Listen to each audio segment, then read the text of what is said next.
अगं चिमू रडते बघ. तू काय बोललीस तिला? बिचारी सारखी हिरमुसलेली असते आजकाल. सासूबाई बोलत होत्या. अहो आई, ती उचलून घेण्यासाठी हट्ट करते. आता नाही जमत मला.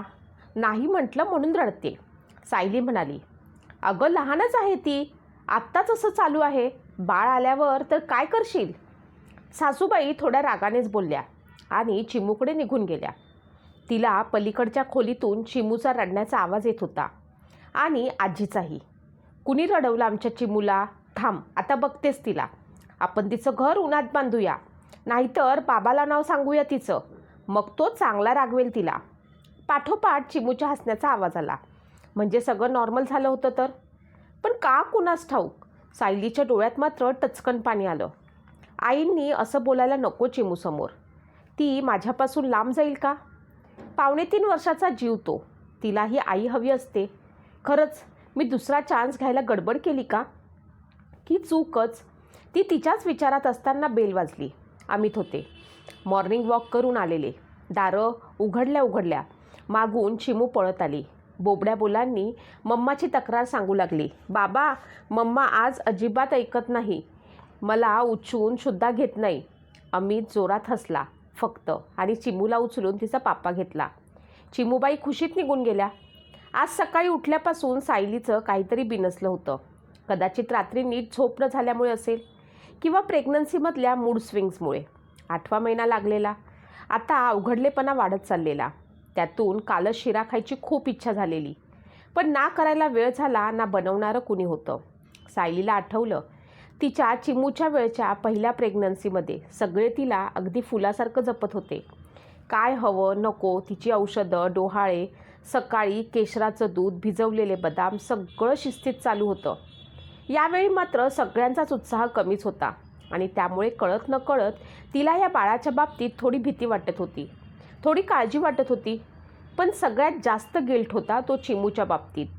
हे सगळं अमितला सांगून उपयोग नव्हता आणि इतकं सगळं बोलता येईल इतक्या सासूबाई जवळच्या नव्हत्या. आईवडिलांना सांगण्यातही अर्थ नव्हता. काय करावं? खरंच सगळं सुरळीत पार पडेल का? चिमूकडे दुर्लक्ष न करता सगळं जमेल का?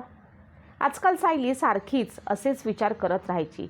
अशातच दुपारी तिच्या पोटात अचानक दुखायला लागलं. ती अमितबरोबर डॉक्टरांकडे गेली. विशेष काही झालं नव्हतं, पण तरी प्रेग्नन्सी फुल टर्म व्हावी म्हणून काही गोळ्या घ्यायला सांगितल्या होत्या.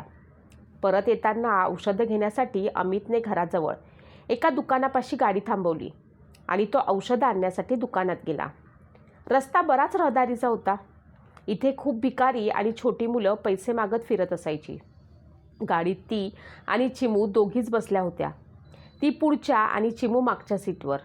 मम्मा, आपण घरी कधी पोचणार? चिमू विचारत होती. आपण किती वेळ गाडीत बसायचं? मला भूक लागली आहे आणि कंटाळा पण आलाय.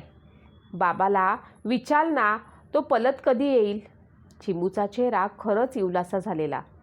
मे महिन्याचे दिवस, त्यातून दुपारची वेळ. खरं तर सायलीचाही जीव आता दमला होता. ती जमेल तशी लेकीला उत्तरं देत होती, पण नजर मात्र दुकानातल्या गर्दीवर आणि नवऱ्यावरती खिळली होती. इकडे चिमूच्या प्रश्नांची सरबत्ती सुरू होतीच. मम्मा, बाबा औषधं आणायला का गेलाय? बेटा, आता आपण डॉक्टर आजीकडे गेलो होतो ना, त्यांनी मम्मासाठी काही औषधं सांगितली आहेत, ती आणायला गेला. पुढचा प्रश्न तयार होता. मम्मा, मला झोप आली आहे, तू मला उचलून मांडीवर घेतेस? गाडीत त्यावेळी चिमूला मांडीवर घेऊन बसणं सायलीला शक्य नव्हतं. ती चिमूला समजावण्यासाठी म्हणाली, हो ग बाळा, पण मी तुला एक मज्जा सांगू का? इकडे गाडीत नीट जागा नाही आहे ग. आपण घरी गेलो की मग मी तुला झोपवते.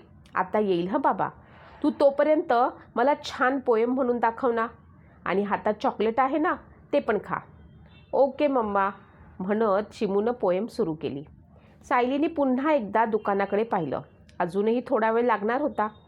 अमितच्या चेहऱ्यावरून त्याची दमणूक दिसत होती आणि या सगळ्यांबरोबर तिला डॉक्टरांचे शब्द आठवत होते. आता काळजी घ्यायला हवी, वजन उचलू नको, विश्रांती घे. यापैकी शेवटची अट जरा अवघड होती. चिमू अजून छोटीशीच होती. अचानक पुन्हा तिच्या मनात तीच गिल्टी फिलिंग दाटून आली. भीती वाटली. आपण लेकीकडे दुर्लक्ष तर करत नाही आहे ना. आता तिला पुरेसा वेळ, चांगले संस्कार सगळं देऊ शकू का? सायली तिच्याच विचारात गर्क असताना अचानक खिडकीची काच ठोठावल्याचा आवाज आला. बाहेर एक छोटी मुलगी भूक लागल्याचे हातवारे करून पैसे मागत होती. या रस्त्यावरती हे नेहमीचंच होतं. या मुलांना देण्यासाठी म्हणून एक बिस्किटचा पुडा ठेवलेला असायचा. सायलीनं तो काढण्यासाठी हात पुढे केला, पण काहीही कळायच्या आतच चिमूने मागची खिडकी उघडली आणि हातातलं चॉकलेट त्या मुलीला देऊन टाकलं. ती मुलगी खुश होऊन हसत निघून गेली. सायलीनं चिमूकडे पाहिलं. चिमू गोंडस हसली आणि म्हणाली, मम्मा, मी गुड बिहेव केलं ना? मी बघितलं आहे. तू, बाबा पण असंच काहीतरी देता त्यांना. त्यांना भूक लागली होती ना. आता आपण घरी जाऊ. आजी मला भात देईल. सायलीच्या डोळ्यात पाणी आलं. इतक्यात चिमूला बाबा आलेला दिसला. आपण काही केलंय याचा गंधही नव्हता बिचारीला. पण एका क्षणात सायलीला मात्र तिच्या सगळ्या प्रश्नांची उत्तरं मिळाली. तिच्या नकळत ती तिचं देणं चिमूला देत होती. मुलं आपल्याला बघून शिकतात याचा प्रत्यक्ष अनुभव घेत होती आणि दुसऱ्या बाळापर्यंत पण हे सगळं आपोआप पोचणार होतं. आता या दुसऱ्या प्रेग्नन्सीला सायली नव्या उत्साहानं सामोरी जाणार होती, अगदी निश्चिंत मनाने.